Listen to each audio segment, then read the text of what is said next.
challenge, but people are working on it. There are creative solutions being proposed.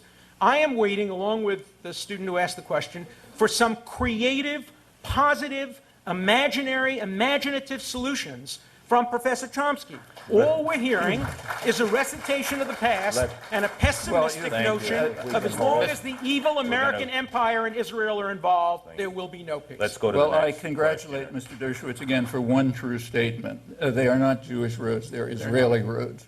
That is, they are roads of the sovereign, what I'm quoting the High Court, the sovereign state of the Jewish people in Israel and the diaspora. Oh, that's correct. That's like saying that British roads are roads of the sovereign Anglican people. Fine. I mean, Britain is an Anglican country as well. We can have I agree to your qualification. There are Israeli roads, there are Israeli highways and Palestinian paths. If you want a creative solution, I mentioned one. Let's go to the I mentioned it. The Geneva Accords, the Taba agreements, which Israel canceled. Yes, those are creative solutions. I accept the Taba agreements, Professor and Dershowitz, I think that many in Israel do as well. You should explain to Mr. Peres why he objected. We're going to focus on this next question. Hello? You are. Yes. Hi. My name is Abraham Reisman. I'm a sophomore at the college. This is really a question for both of you, but I guess I'll ask Professor Chomsky just because Professor Dershowitz just spoke. It's sort of funny that we're all here, given that a lot of us have never been to Israel, never been to Palestine, and it's long been one of the sort of strange paradoxes in world politics that Americans and people the world over can get so enraged about either side when it's a conflict that many of us will never firsthand experience. Specifically, how would both of you like to see young people like me and a lot of us here envisioning the conflict in the future? Because a lot of us have a tendency to internalize it to a degree where it's not about people anymore, on both sides.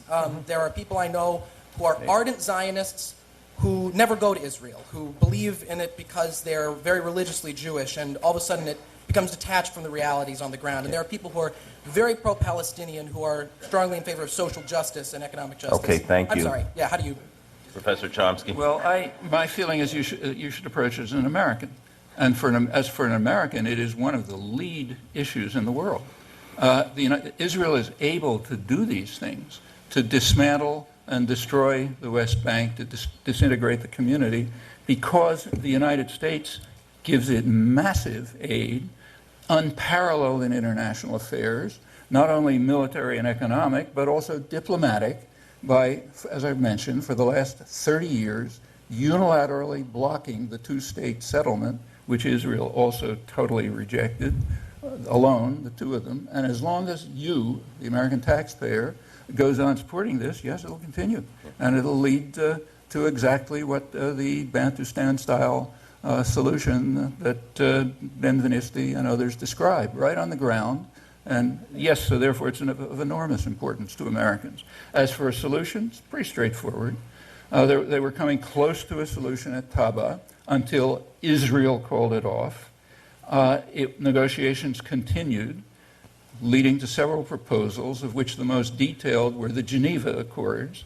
You can find out what I thought about all of those in print. You can ask Mr. Dershowitz where he supported them in print.